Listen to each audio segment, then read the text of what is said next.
Почитувани граѓани, денес се наоѓаме на локацијата непосредно каде што треба да биде отворен површинскиот коп на рудникот за бакар и злато на проектот Иловица.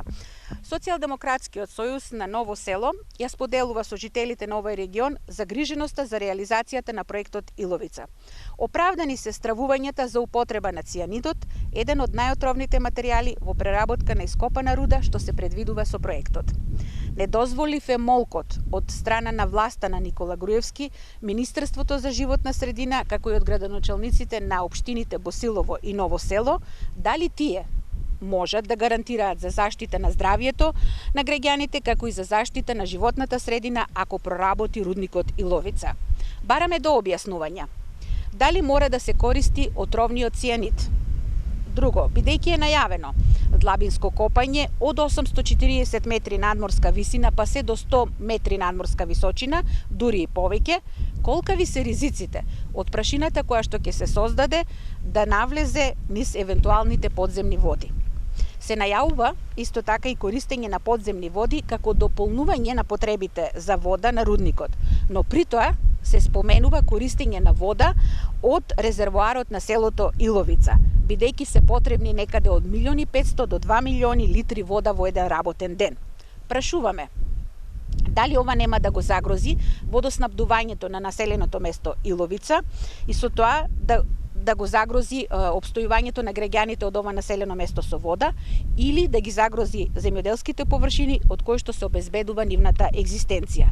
Меѓутоа, прашањето е во колку тоа се случи, дали постојат алтернативни решенија.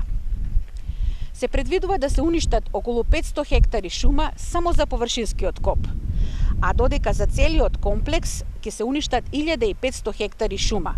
Како ова ќе се одрази на воздухот на животната средина?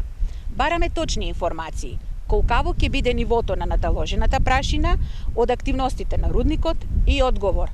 Дали има проценка како тоа ќе влијае врз населението, но и на квалитетот на животот? Кои мерки ќе бидат преземени за да се спречат штетните последици? Се предвидува дневно да поминуваат по 200 камиони низ населените места Сушица, Ново село и Ново Коњарево. Тоа значи изголемување не само на нивото на прашината, туку и на нивото на издувните гасови, бучава и експлоатација на магистралниот пат. Наведено е дека ќе се направи дополнителна заштита од бучава, меѓутоа само за имотите кои што се на оддалеченост од 50 метри од пристапниот пат. Прашањето е што со населените места каде имотите се наоѓаат на самиот магистрален пат.